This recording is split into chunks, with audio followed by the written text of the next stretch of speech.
तो हमारा अगला वर्ड है फ्लोरिड। ये एक एडजेक्टिव है। अब इसके ना दो बिल्कुल अलग अलग मीनिंग्स हैं। पहला मतलब है जब किसी का चेहरा गर्मी से या एक्सरसाइज से लाल हो जाता है, फ्लश्ड हो जाता है। और दूसरा मतलब तब यूज होता है जब कोई चीज, जैसे कोई बिल्डिंग का डिजाइन या लिखने का स्टाइल, जरूरत से ज्यादा डेकोरेटिव या कॉम्प्लिकेटेड हो।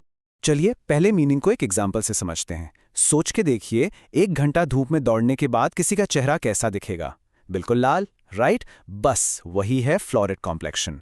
इस सेंटेंस का भी यही मतलब है कि उसका चेहरा गर्मी से लाल हो गया था। Let's read it. After an hour of running in the sun, he had a florid complexion. Okay, तो ये तो हो गया चेहरे के रंग से जुड़ा मीनिंग। अब देखते हैं इसका दूसरा और काफी इंटरेस्टिंग यूज। यहां बात हो रही है एक पुराने महल की जो अपने फ्लोरिड आर्किटेक्चर के लिए फेमस था। इसका मतलब है कि उसकी बनावट बहुत ज्यादा डिटेल्ड और कॉम्प्लिकेटेड थी। हर दीवार, हर कोने में कार्विंग्स और डिजाइन्स थे। दियोर palace was famous for its florid architecture with carvings on every surface. अब देखिए, फ्लोरिड वर्ड सिर्फ बिल्डिंग्स के लिए नहीं बल्कि लैंग्वेज के लिए भी यूज होता है। जैसे इस सेंटेंस में वकील की स्पीच फ्लोरिड लैंग्वेज से भरी थी। मतलब उसने बहुत फैंसी और भारी भरकम शब्दों का इस्तेमाल किया, लेकिन असल में उसकी बातों में कोई पॉइंट या सब्सटेंस नहीं था। All show no go. The lawyer speech was full of florid language but lacked any real substance. और ये रहा एक रियल वर्ल्ड एग्जाम्पल एक बुक रिव्यू से।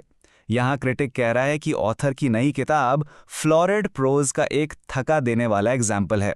साफ साफ मतलब है कि राइटर ने इतनी ज्यादा डिफिकल्ट और डेकोरेटिव लैंग्वेज यूज की है कि स्टोरी का मजा ही चला गया और पढ़ना बोरिंग हो गया।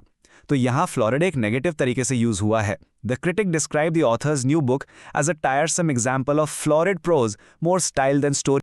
चलिए इस वर्ड को और अच्छे से समझने के लिए इसके कुछ सिनोनिम्स यानी मिलते जुलते शब्द और एंटोनिम्स यानी उल्टे शब्दों पर नजर डालते हैं। जब हम डेकोरेटिव चीजों की बात करते हैं तो इसके सिनोनिम्स हैं ऑर्नेट और फ्लैम्बॉयंट, और जब चेहरे के लिए यूज करते हैं तो रोजी या रडी। वहीं इसके ऑपोजिट्स हैं प्लेन और सिंपल, और चेहरे के कॉन्टेक्स्ट में पेल या नेचुरल। आई एम श्योर अब आपको फ्लोरिड का मतलब बिल्कुल क्लियर हो गया होगा। बस आज के लिए इतना ही, मिलते हैं नेक्स्ट वीडियो में। Happy learning.